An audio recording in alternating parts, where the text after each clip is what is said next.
Hello, xin chào các bạn, chào mừng các bạn đến với cái channel của mình. Mình là Jinji này. Hôm nay mình sẽ xem cách gấp máy bay boomerang nhá.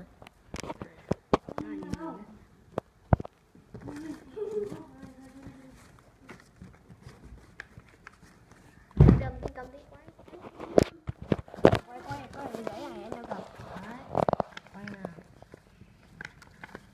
Nó cứ gập như này nhá.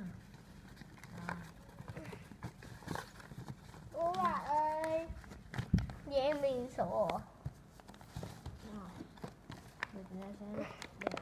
Các bạn ơi, mình nhìn thấy anh mình kìa.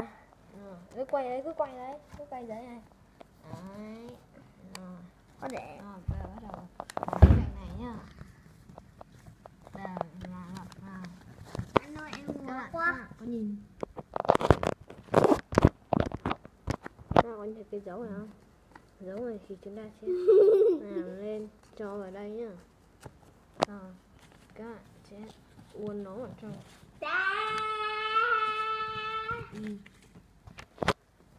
Các bạn ơi, một tôi. Đồ của tôi chứ. Đây này của tôi. Của chơi. Làm sao mà? Của chị. Của chị. Của chị. Của chị. Của chị ai? Chị Tiên. Ta khóa lại cái này vào nhá.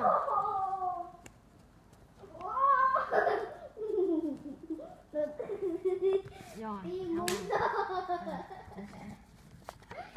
các bạn ơi, em mình vô duyên không?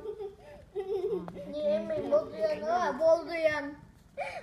Các bạn ơi, nhìn anh mình rất là chăm chỉ. rồi. Và anh mình rất là chăm chỉ đây là các bạn nhá. Quay.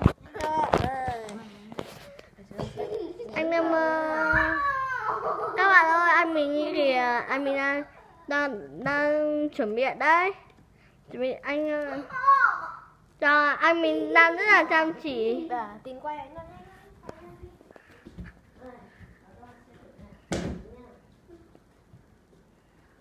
Đây là anh mình đây là Chi bơ, Chi. Còn đây là em mình đây này. Mình xấu hổ không? Anh mình rất là chăm chỉ à. Nào tôi bơ chị.